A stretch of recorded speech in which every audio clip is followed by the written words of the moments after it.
Break के बाद एक बार फिर से आप सभी का सी न्यूज भारत में स्वागत है। महाराष्ट्र के कई शहरों में पिछले 2 से 3 दिनों से पेट्रोल पंपों पर अचानक भारी भीड़ देखने को मिल रही है। सुबह से ही पंपों पर वाहनों की लंबी कतारें लग रही हैं, जिससे लोगों में चिंता बढ़ गई है। देखिए ये रिपोर्ट। महाराष्ट्र के कई शहरों में पिछले कुछ दिनों से पेट्रोल पंपों पर असामान्य भीड़ देखी जा रही है। कल और आज सुबह तड़के से ही लगभग हर पेट्रोल पंप पर वाहनों की लंबी कतारें लग गई हैं, जिससे आम लोगों को परेशानी का सामना करना पड़ रहा है। हालांकि सरकार की ओर से पेट्रोल और डीजल की सामान्य आपूर्ति सुनिश्चित करने के लिए सभी आवश्यक कदम उठाए जाने की बात कही गई है, लेकिन इसके बावजूद लोगों में ईंधन को लेकर अनिश्चितता की स्थिति बनी हुई है। सी न्यूज के वरिष्ठ संवाददाता प्रसन्न व्यापारी ने जब मौके पर जाकर स्थिति का जायजा लिया तो कई पेट्रोल पंपों पर भारी भीड़ और लंबी कतारें देखने को मिली। हालांकि अभी तक किसी तरह की आधिकारिक कमी की पुष्टि नहीं हुई है। चैनल की ओर से दर्शकों से अपील की गई है कि वे किसी भी तरह की अफवाहों पर ध्यान न दें और संयम बनाए रखें। साथ ही यह भी कहा गया कि स्थिति से जुड़ी हर सही और विश्वसनीय जानकारी दर्शकों तक लगातार पहुंचाई जाएगी। जी, मैं अभी साई कार्तिक पेट्रोल पंप पे खड़ा हूँ महाराष्ट्र के मलकापुर में। यहाँ जो भीड़ है, पिछले 2 दिनों से काफी मैसेजेस आ रहे थे, फोन आ रहे थे कि पेट्रोल पंप पे भीड़ अचानक से बढ़ गई है। तो मैं रिक्वेस्ट करूंगा कैमरामैन से कि यहाँ भीड़ बताइए। ये जो 2 व्हीलर्स है, सारे 2 व्हीलर्स वाले खड़े हैं, उसके पीछे दूसरे पंप की लाइन लगी हुई है और देखिए दोनों साइड से भीड़ है। यहाँ 2 व्हीलर्स है। हाँ, अभी बैरिकेडिंग किया गया है। यहाँ एक शॉर्ट टेक्निकल ब्रेक हो रहा है पेट्रोल पंप वालों का, क्योंकि ये लगातार सुविधा देने में लगे हैं। एक बहुत बड़ी जो आपदा है, ट्रैक्टर मतलब किसानों पर आई है। यहाँ पे ट्रैक्टर की आप लाइन देख सकते हैं, एक लाइन से देखिए और भी कुछ लोग आने की कोशिश कर रहे हैं। यहाँ टेक्निकल ब्रेक है, इन सबको बताना होगा।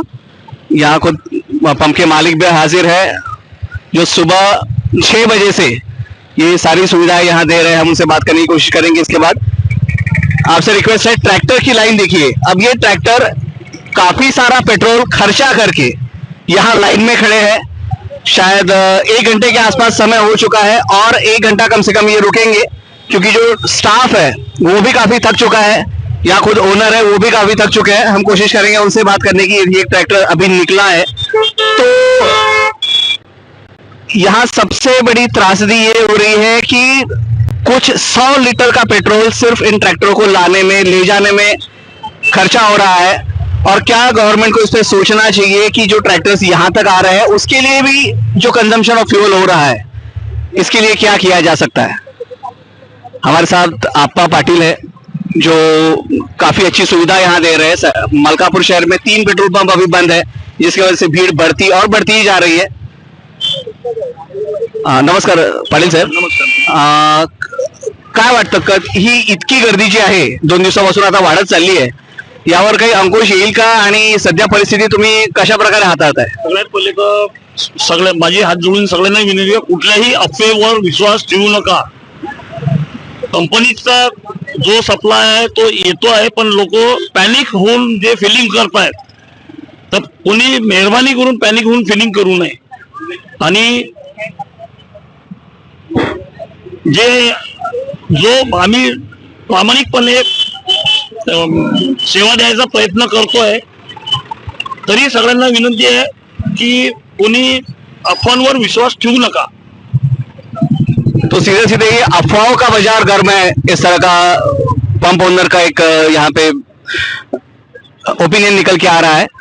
हम और भी कुछ पेट्रोल पंप कवर करने की कोशिश करेंगे। लगभग हर पेट्रोल पंप पर यही हालात है। अभी देखिए दोनों साइड से भीड़ बढ़ती जा रही है। न्यूज भारत के लिए प्रसन्न व्यवहारे, मलकापुर। फिलहाल स्थिति पर नजर रखी जा रही है और प्रशासनिक स्तर पर सप्लाई व्यवस्था को सामान्य बनाए रखने के प्रयास जारी हैं। खास रिपोर्ट में फिलहाल के लिए इतना ही। देश दुनिया की बाकी खबरों को जानने के लिए आप देखते रहिए सी न्यूज भारत।